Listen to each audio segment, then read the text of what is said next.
జిల్లా Congress party SSL అధ్యక్షులు ఆకునూరి బాలరాజు గారు ఈనాటి కార్యక్రమానికి జిల్లా అధ్యక్షులు అధ్యక్ష వహించినటువంటి జిల్లా అధ్యక్షుల గారికి, అదేవిధంగా మాజీ ఉమ్మడి జిల్లా అధ్యక్షులు కాంగ్రెస్ పార్టీ ప్రభుత్వ విప్పు ఎమ్మెల్యే ఆర్ సీనన్న గారికి మరియు అన్ని మండల అధ్యక్షులకు, టౌన్ అధ్యక్షులు అందరికీ కూడా పేరు పేరు అభినందనలు తెలియజేస్తూ, ఈ రోజు ఈడీ కేసు పెట్టినటువంటి డీజే మీ లెక్క ఛాయ్ అమ్ముకొని బాగా అమ్ముకొని బతికినటువంటి వ్యక్తి కాదు. కాబట్టి మీరు రోడ్డు గిడ దాటుని అంతే, మిమ్మల్ని మీ సంగతి చూస్తాం.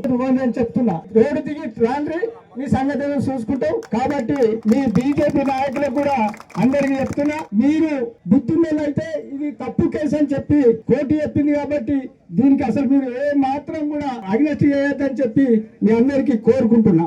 ఎందుకంటే వాళ్ళు దేశం మీద, దేశం కోసం వాళ్ళ ప్రాణాలు అర్పించినటువంటి నాయకులు, ఫాదర్ గాని, రాహుల్ గాంధీ గాని, రాజీవ్ గాంధీ గాని, వీళ్ళందరూ కూడా ప్రాణాలు అర్పించినటువంటి వ్యక్తులు.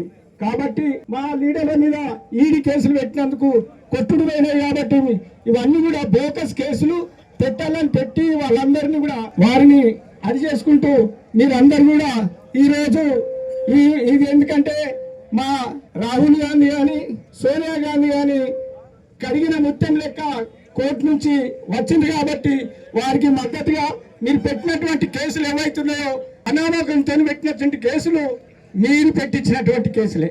కాబట్టి మేము చేస్తున్నటువంటి ధర్మకు అడ్డుపడకుండా సపరేట్ రూమ్ లో కూర్చుని చాలు అందిస్తా. అదేవిధంగా మీరందరూ కూడా మంచిగుంటేనే మేము కొంచెం ధర్మ వేసిపోతాం. లేకుంటే కొట్లాడదామంటే రోడ్డు దాటి ట్రాఫిక్ కలెక్టర్ ఆఫీస్ లో కొట్లాడుకుందాం. ఈ కలిసింది అట్లా అనుకుంటా సపరేట్ గా ఎవరి రూమ్ లో కూర్చుండ్రి. ఈ సిరిసిల్ల రాజన్న జిల్లా నుంచి మద్దతు తెలుపుతూ మీరు చేసినటువంటి కేసు తప్పు అని చెప్పడం జరిగింది.